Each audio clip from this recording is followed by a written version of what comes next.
The Honourable Nanaia Mawhiga. Tēnā koe, tēnā tata katoa. Firstly, I want to join in support of my colleagues in Labour and across the House in supporting this bill. Alistair, thank you for introducing it. It was relatively painless before the Select Committee. I don't want to traverse areas where members have already covered. I probably would do no great use to the debate of the House to cover those matters. But points of clarification I think will be useful, which haven't been focused on by members previously, and that is around the dual translation of legislation. The committee in part considered the prospect of translating this bill, this amendment, through this process. However, we were advised by Parliamentary Council that the best way to address the issue of dual language bills is when you're creating an entirely new act.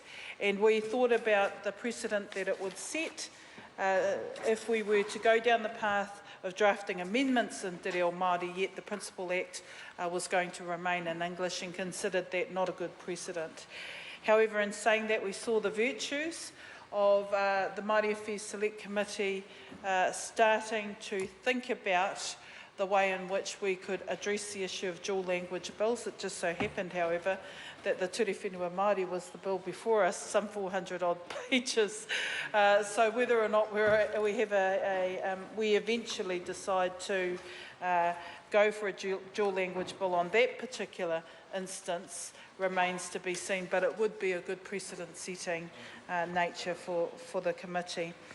The other things that are of useful comment with regards to the modernisation of this bill is the rotation of the term of office for the board. And it's helpful, I believe, that in the 50-50 representation of the board for Papawai and Kaikokirikiri Trust, that they've outlined exactly how the rotation will occur and the terms that each board member will serve, the term of office that they will serve. And that's really to ensure that, like all good boards, there is active succession planning and rotation of members to be able to get the contribution of people to the activities of the Trust. A lot has been said about the way in which funds will be distributed. I took a little bit of time to read the original bill, and in terms of the distribution of grants, they were also used for residential scholarships as well. So I take it that to enable people to go to boarding school. So, you know, that was a very real prospect in the early years in which the Trust was in operation.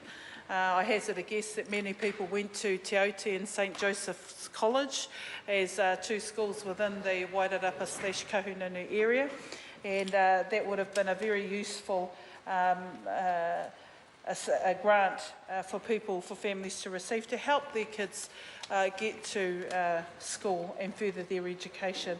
I want to endorse all the comments about education being a window to opportunity and a real way to lift the aspirations of people, no matter where they're from and what their status, so to speak. I know from very small communities, trusts like Papawai, Kaikokirikiri have made a significant contribution to growing leaders within the Māori community. So I want to applaud that as a continued ambition of the role of the Trust. One minor comment that I want to, or one minor bit of focus that I'd like to draw the attention of the House to was that the Select Committee amended the bill to enable the Trust to invest in more than just land.